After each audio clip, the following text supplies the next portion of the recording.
अगर मैं आपसे कहूं कि 2026 के बाद पेट्रोल व्हीकल्स का गेम हमेशा के लिए बदलने वाला है और अगर आप पेट्रोल कार या फिर बाइक लेने की प्लानिंग कर रहे हैं तो रुक जाओ। हो सकता है अगले ही कुछ सालों में आपका व्हीकल पुरानी टेक्नोलॉजी बनकर रह जाए, क्योंकि इंडिया में शुरू होने वाला है एक नया रिवॉल्यूशन, फ्लेक्स फ्यूल रिवॉल्यूशन। अगर आपको फ्लेक्स फ्यूल की क्लियर डीप इन्फॉर्मेशन चाहिए तो बस एक कुछ मिनट की वीडियो देख लो। मैं गारंटी देता हूँ आपको इस वीडियो के बाद ये भी पता चल जाएगा कैसे फ्लेक्स फ्यूल के साथ स्मार्ट डिसीजन लेना है। पहले हम फ्लेक्स फ्यूल के बारे में ब्रीफली समझते हैं कि आखिर फ्लेक्स फ्यूल है क्या चीज। उसके बाद हम ये भी समझेंगे कि गवर्नमेंट हमें फायदे में रखना चाह रही है या फिर घाटे में डाल रही है। देखो, recently the government of India ने E85 फ्यूल लॉन्च किया और अब धीरे धीरे इसका इंफ्रास्ट्रक्चर डेवलप करने की प्लानिंग चल रही है, जिससे पेट्रोल मार्केट में हमेशा के लिए बहुत बड़ा चेंज होने वाला है। और वहीं हर एक इंडियन पीपल फ्यूल को लेकर भारी कंफ्यूजन में है। देखो, 1 अप्रैल 2025 से भारत के हर पेट्रोल पंप पर E20 पेट्रोल को स्टैंडर्ड ग्रेड के रूप में रोल आउट किया गया और सिंपली समझे तो नॉर्मल पेट्रोल की जगह E20 पेट्रोल को कंपलसरी कर दिया गया, जिसका मतलब है फ्यूल में 20% इथेनॉल है और 80% पेट्रोल। जिसका साफ साफ मतलब ये भी है कि अब हमें 100% प्योर पेट्रोल इंडिया में कहीं मिलता ही नहीं है, जिसमें व्हीकल मैन्युफैक्चरर्स और गवर्नमेंट का ये कहना है कि नॉर्मल इंजन यानी कि नॉन E20 इंजन भी इस फ्यूल में रन करने के लिए बिल्कुल कॉम्पिटेबल है, जिसमें काफी लोगों ने लो माइलेज, पावर लैग और भी बहुत कुछ मैकेनिकल इश्यूज रिपोर्ट किए हैं। और अगर नॉर्मल इंजन यानी कि नॉन E20 कॉम्पिटेबल इंजन के साथ ऐसा सच में हो रहा है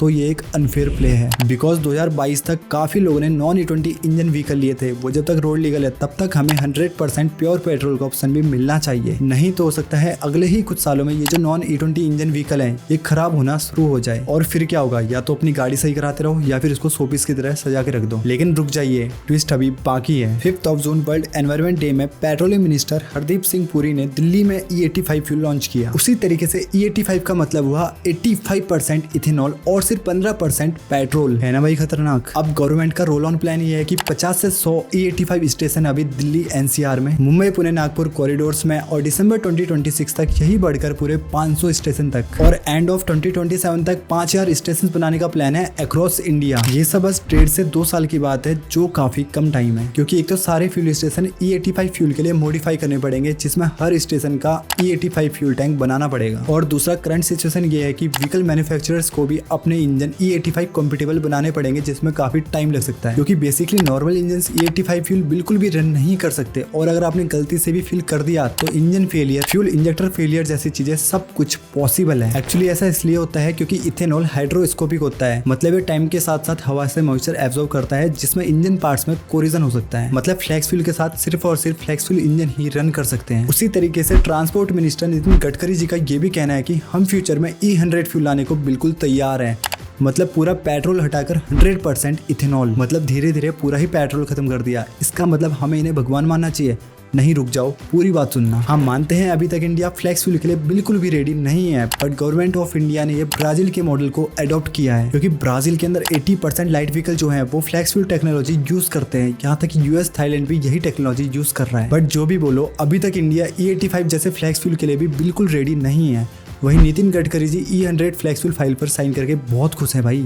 मुझे सूचित करते हुए खुशी हो रही है, मैंने फाइल पर साइन किया है, जो फाइल है कि 100% इथेनॉल। इसका ये मतलब बिल्कुल भी नहीं है कि पेट्रोल एक बेकार फ्यूल है, बल्कि इस फ्यूल को कम्प्लीटली इंडिया में लाने के लिए गवर्नमेंट ऑफ इंडिया का ये कहना है कि इंडिया अपनी 85% plus crude oil requirements other country से इंपोर्ट करता है। हर साल बिलियंस ऑफ डॉलर इंडिया से बाहर जाते हैं, तो हायर इथेनॉल ब्लेंडिंग से ये डिपेंडेंसी कम होगी बिकॉज ऑफ लेस इंपोर्ट, क्योंकि इथेनॉल खुद इंडिया में बनता है भाई। गन्ने, अनाज जैसी चीजों से इथेनॉल बनता है, जिसका इंडिया में काफी ज्यादा मात्रा में प्रोडक्शन होता है। बट ये सब तभी जस्टिसेबल होगा जब फ्यूल के प्राइस प्रेजेंट प्राइस से काफी कम हो जाएंगे। अब हमें ये देखना है कि इस फ्यूल के प्राइस कितने कम होंगे। अगर हमें फ्यूल का एक फेयर प्राइस मिला तो ही ये एक फेयर प्ले होगा, अदरवाइज लोग यही सोचेंगे कि सरकार अपनी जेब भर रही है। और आप सभी को पता होगा, सोशल मीडिया में काफी लोग इस पॉलिसी को लेकर काफी सवाल उठाते हैं और नितिन गडकरी से जुड़े अलग अलग दावे भी करते हैं, जैसे कि नितिन गडकरी जी अपने बेटे की इथेनॉल मेकिंग कंपनी रन करना चाह रहे हैं। लेकिन इस पॉलिसी का official reason crude oil import कम करना और इथेनॉल प्रोडक्शन बढ़ाना बताया गया है, पर इस बात में कितनी सच्चाई है ये किसी को नहीं पता। लेकिन आने वाले फ्लेक्स फ्यूल के प्राइस बहुत कम होंगे, तो ये एक बहुत अच्छी बात होगी। चलो अब आखिरी में जानते हैं कैसे इस रिवॉल्यूशन में हमें स्मार्ट मूव लेना चाहिए और क्या अभी भी हमें रेगुलर पेट्रोल कार लेनी चाहिए। देखो, अभी E85 व्हीकल के लिए आपको प्लानिंग करने की बिल्कुल जरूरत नहीं है। बस इंश्योर आपको ये करना है जो आप व्हीकल ले रहे हो वो एटलीस्ट E20 कंप्लेंट हो, बिकॉज ये इंडिया का current main stream fuel standard है जो हमें ऑलरेडी इंडिया में दिया जा रहा है। सो E85 की रियल वेव 2027 से 28 के बीच में आ सकती है।